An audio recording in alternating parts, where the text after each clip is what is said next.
Before we get started, let me tell you a quick story. So I moved here to Madrid about 6 months ago, and when I got here, I sat down with my roommate and we were making a list of places to visit. Places that were kind of close by, hashtag COVID friendly. These were places like Alcalá de Henares, Buitrago de Lozoya, and one of them was called ValleDeLosCaidos, Valley of the Fallen. If I'm being honest, I'd never really heard of these places before. My Spanish was still kind of rusty, so it all sounded more or less like gibberish to me, but we started going down this list. Alcalá de Henares, check. Buitrago de Lozoya, check. And soon we were preparing for a quick weekend trip to this place, Valley of the Fallen. The day before I left, I was at work and speaking to a Spanish colleague, and we talked about weekend plans. I mentioned, hey, I'm going to be going to Valley of the Fallen. And when I said this, she turned her head to me and her eyes got kind of wide, and she said, "You do know what that is, right? Are you sure you want to go?" And if I wasn't sure before, now I was. Spain has a dark past, and if you haven't heard about it before, well, that's on purpose. For years, Spain worked very hard to keep its atrocities hidden, both from you and from its own citizens. That is, until the secrets started pouring out of the seams. And that's what I want to talk about today. In this video, I will explain how these events unfolded, why Valley of the Fallen plays such a vital role, and how the Spanish people nowadays are trying to choose a new memory for themselves. This is a story of deep controversy, intergenerational trauma, and unspeakable taboo. And it starts with a country in flames.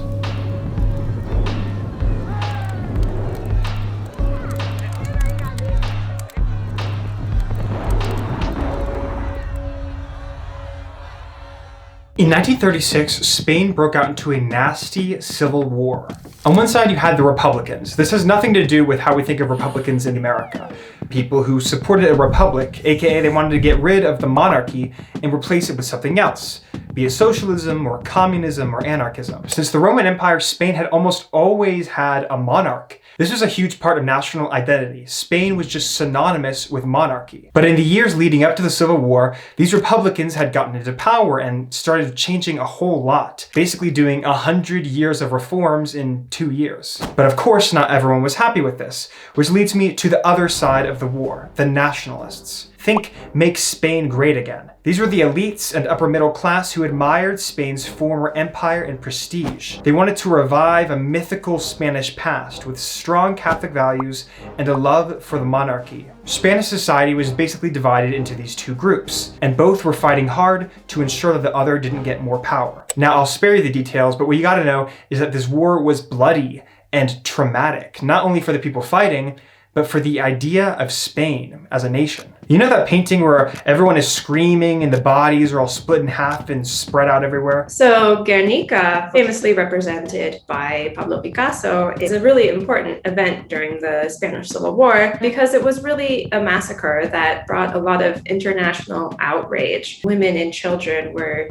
killed during this attack. So the Spanish Civil War wasn't just a battle between the nationalist and the Republican armies, but it involved civilians all across Spain. The nationalists ended up winning, but once the fighting quelled, they found themselves in a sticky situation. Yes, they won, but now they were in charge of one of the most divided countries on earth. So they were like, how are we going to keep all this power if half of the country hates us? So their leader, General Francisco Franco, had a plan. The goal was to control the memory of the Civil War. Franco wrote this official history of the war, which conveniently is very black and white. The godless, evil, commie Republicans tried to take over Spain, but the good, God-fearing nationalists purged them out. It was not a war, but rather a crusade. The traditional vision regime gave is that we're the saviors. They had to do this coup d'etat and to save España from the Jews and Freemasons. Franco still has to be in power because those enemies of Spain are hidden and they are waiting in the shadows to come back. Some people did believe it, but many people just knew that it was a narrative. Right? According to this narrative, Franco was justified in carrying out social cleansing, aka getting rid of the enemies of the state. And being identified as an enemy of the state was a pretty easy thing to do. If your neighbor reported you with the flimsiest evidence, then a police officer might show up to your door and take you for a walk, where you might end up in a mass grave on the side of the highway. Spain is actually the second country in the world behind Cambodia with more people disappeared. It's over 100,000 people disappeared because of the civil war, it's mind-blowing. There was always a resistance to the regime. Many of the Republican fighters continued to fight actually in the mountains of Spain. And vocal resistance begins again a little bit in the late 50s, but this actually did not change how the dictatorship applied violence against its civilians. Spain became littered with these mass graves, and an estimated 150,000 Spaniards died in what is called Franco's White Terror. But if you really want to convince a nation that you're on the right side of history, what you really need are symbols, things that people can go and visit and marvel at and rally around. And you can't get much better than making a massive cross the size of 69 Shaquille O'Neals and then sticking it on a mountain right outside the capital. So that's exactly what Franco did. In 1940, he ordered the creation of this monument, the Valley of the Fallen. It was meant to pay tribute to the fallen nationalist soldiers who gave their lives during the Civil War. Built on top of a mass grave of Civil War soldiers, the valley consists of a basilica and a giant cross, literally the biggest monumental cross in the world. Franco conceived of it as this way to commemorate the Civil War, but also the nationalist victory. It was very much an aestheticization of the martyred fallen nationalist soldiers, certainly not the Republican soldiers. And martyrdom was really important to the Franco regime. One of the informal mottos of the regime was Viva la muerte, or long live death. Franco designed this to be the crowning jewel of his memory of the war. He even said, "It is necessary that the stones that are laid to have the greatness of ancient monuments, that they defy time and oblivion, and that they constitute a place of meditation and rest, where future generations pay tribute of admiration to those who bequeathed a better Spain to them." And who was to build it but the political prisoners, the people who probably disagreed most with this memory of the war, many of whom ended up getting injured or dying during its construction. The monument, in a lot of ways, espouses the ideology of the regime in an aesthetic way. You have the focus on martyrdom, you have the central focus on Catholicism, and of course, you also have the classical architecture of the monument itself. So in some ways, this is reminiscent of what Hitler and Mussolini were doing at the same time, with their kind of return to this monumental neoclassical architecture that would remind people of imperial domination, or kind of this important time in the country's past. And honestly, that's one of the things that shocked me most when I came here, because it seems like it could have been built like 400 years ago. But it was inaugurated the same year that Sleeping Beauty came out, and 3 years after Elvis released Heartbreak Hotel. Yeah, so it would be hard to think of a US site that has kind of all of the same symbols together, right? It would have to be something like if you mixed the Lincoln Memorial with Arlington Cemetery and also made it a church. Right before the inauguration, 17 years later, Franco decided to add some Republican soldiers, but not because he changed his narrative. The purpose remained the same, to show the Civil War as a glorious victory for the nationalists who brought about a better Spain, and thereby to justify Franco's actions. Yes, this was a historical monument, but it was of a specific memory of the war, a memory imposed upon the people. And the more the world began to change around this monument, the more it would begin to spark extreme controversy. On November 20th, 1975, Franco died, and with him, the dictatorship. Spain began to transition back into democracy, holding new elections, writing a new constitution, and building a new system from scratch. But one of the biggest questions of the transition was less about the future and more about the past. How should we remember Franco? For many, he was a symbol of harsh repression, of split families, of exile and murder. But for others, he was a strong leader who took Spain out of darkness and into light. I mean, besides Japan, Spain was the country that saw the biggest economic growth in the world between 1959 and 1974. It was so extreme that this period is still referred to as the Spanish miracle. Yes, Franco was a dictator, but he was damn good at it. And if you weren't on the receiving end, there's a good chance you lived a good and prosperous life. After Franco's passing, the deep ideological divides in Spanish society began to flare up. The country was barely keeping itself together. I mean, you had domestic terrorism from the left and an attempted coup from the right. I think a big difference between, for example, Spain and Germany is that the dictatorship here lived for almost 4 decades. That's a lot of time. And some of them lived their whole lives during the dictatorship. Because of this, they didn't do what Nazi Germany or Fascist Italy did, which is to publicly condemn the leaders and their allies and to tear down all statues and symbols. Instead, Spain basically said, we're not going to talk about it. To avoid conflict, they skipped right to the peace. But what this meant is that there was no moment of closure for the victims of the regime. Any mourning was seen as breaking the peace or disrupting the transition. But conveniently enough, this was also a clever way of letting old Francoist politicians and leaders stay in power, getting full amnesty and remaining in the government. With this silence came a new accepted memory of the Civil War, one designed to keep the peace. No longer was it the good Spaniards versus the evil Reds. Instead, the new narrative was that the war was brother against brother, that it was shared insanity. It's impossible to know what came over us, but at least we can all agree that we're glad it's over. And the worst thing we could do right now is to ruminate on it, even if that means justice for the victims. And what happened to Franco?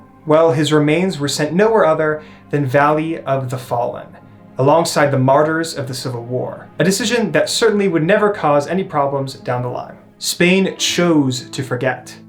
But that's kind of like saying, don't think about elephants. Once you try to forget, you start to do a lot of remembering.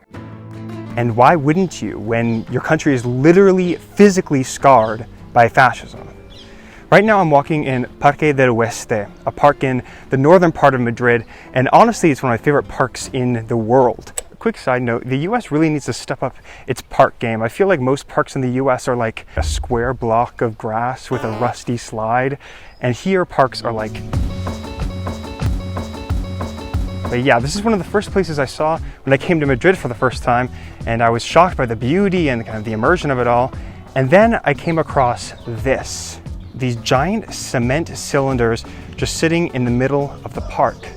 What these are actually Civil War bunkers that have never been taken down. They just sit in the middle of the park, and on a sunny day, people will just have their picnics right next to them. The truth is that Spain is filled with these artifacts of Franco's legacy. And you can see this very clearly in Madrid. When Franco came to power, he didn't think Madrid was at all fit to be the capital. He even thought of changing the capital to Seville, but instead decided to just really Spanishify Madrid.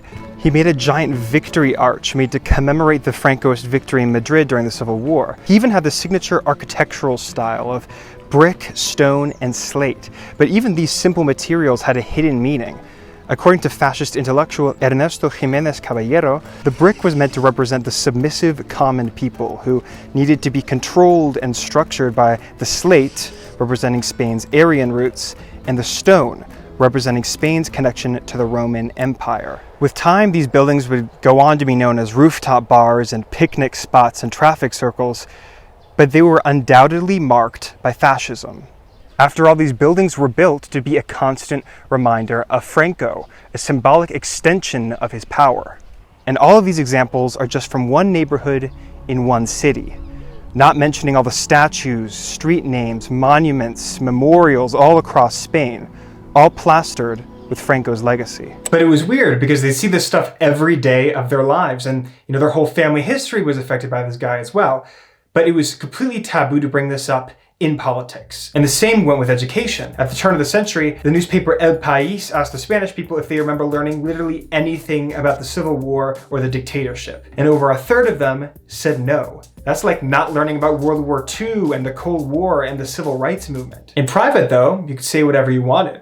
You're still free to go out into the streets with a Spanish flag and yell, "Long live Franco." And in fact, people still do with Hitler in Germany. That'd be incredibly taboo. But here, it's completely normal. Franco was the elephant in the room, the skeleton in the closet. That is, until something shocking started happening at the turn of the century. Remember all those mass graves that I mentioned of the political victims of Franco? Well, those started to be dug up. And with this new DNA identification technology, they could identify the bodies of these Republicans. It was a cultural phenomenon. A polemic that brought this forgotten history back into the public spotlight.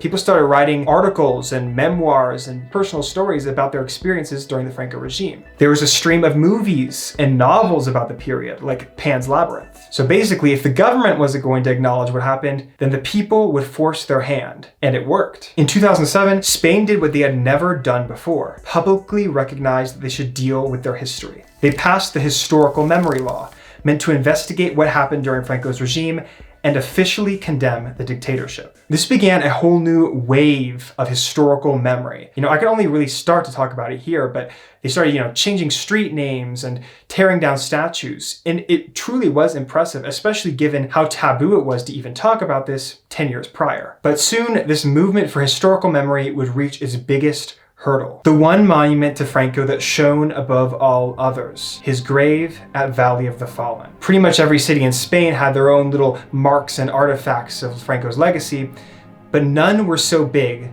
as this one. This tomb was the biggest testament to Franco's legacy. Once his pet project, now a shrine to Franco's greatness, dressed in grandiose classical architecture. And for decades, faithful Francoists had been making the pilgrimage out to the mountain range every year on his birthday to salute him, wave his flag, and praise his legacy. But with this new movement to challenge the memory of Franco, there was increasing pressure to exhume Franco's body, aka to move it out of this grandiose place into a more low-key one. The government even formed a committee in 2011 with monks and historians and politicians to examine the future of the monument. This committee concluded that the Valle of the Fallen should instead be a memory center that dignifies and rehabilitates the victims of the Civil War and the subsequent Franco regime. But of course, not everyone agreed with this. In fact, to many Spaniards, this whole historical memory movement in the first place was just an old political ploy to open old scars. Opposition said removing the body would divide and stress Spanish society, referring to it as a necro show and a betrayal to the transition. For 7 more years, politicians would spat back and forth about the fate of Franco's body. It probably helped that the international community was also strongly in favor of this historical memory. In fact, in 2017, the UN strongly urged Spain to bring justice to the victims of Franco's regime, saying that it was urgent. By 2018, it was clear that they were going to remove Franco's body. In fact, that year, tourism to Valle of the Fallen increased 100%. On October 24th, 2019, Franco's body was loaded onto a helicopter and flown out of Valle of the Fallen into a cemetery where 500 Franco fans awaited with one-arm salutes. The truth is that you can't understand Spain's present without understanding its past. And the legacy of Franco is alive today more than ever. Yes, the movement for historical memory has been very successful, but every action has an equal and opposite reaction. And in this case, that reaction is called Vox. This far-right party has quickly gained popularity in recent years by praising Franco and his values. They're firmly anti-immigration. They've tried to get mosques closed down and have suggested a reconquista, implying an expulsion of Muslims from Spain. They're also anti-feminist, fighting to repeal gender violence laws. Vox rejects this whole notion of historical memory. And in fact, leader Santiago Abascal has talked about the freedom to talk about our history at his rallies. But the thing is, this isn't just at the extremes. This pervades all of Spanish politics. You can almost trace a direct lineage from the Republicans and the Nationalists to the current left and right parties. Just look at Madrid's last elections. Ayuso, the winning candidate, literally went on TV saying, "When they call you a fascist, you are on the right side of history." Franco's ghost lives on. In politics, in buildings, in monuments, in people. But like I said, this isn't a story about history. It's about memory. History is past, but memory is present. It pervades politics, art, culture, media. In fact, it likely already pervades my comment section. And this memory changes depending on who is in power. After all, memory is the story of us, how we got here. And the concept of we is also constantly changing. If we want to stop future atrocities from happening, we need to learn from our past. But if we've learned anything from Spain, is that this process is far from painless and without a clean end. If you like this video and want to learn about historical controversy in France, then you should check out my video about race in France, which is linked on the screen.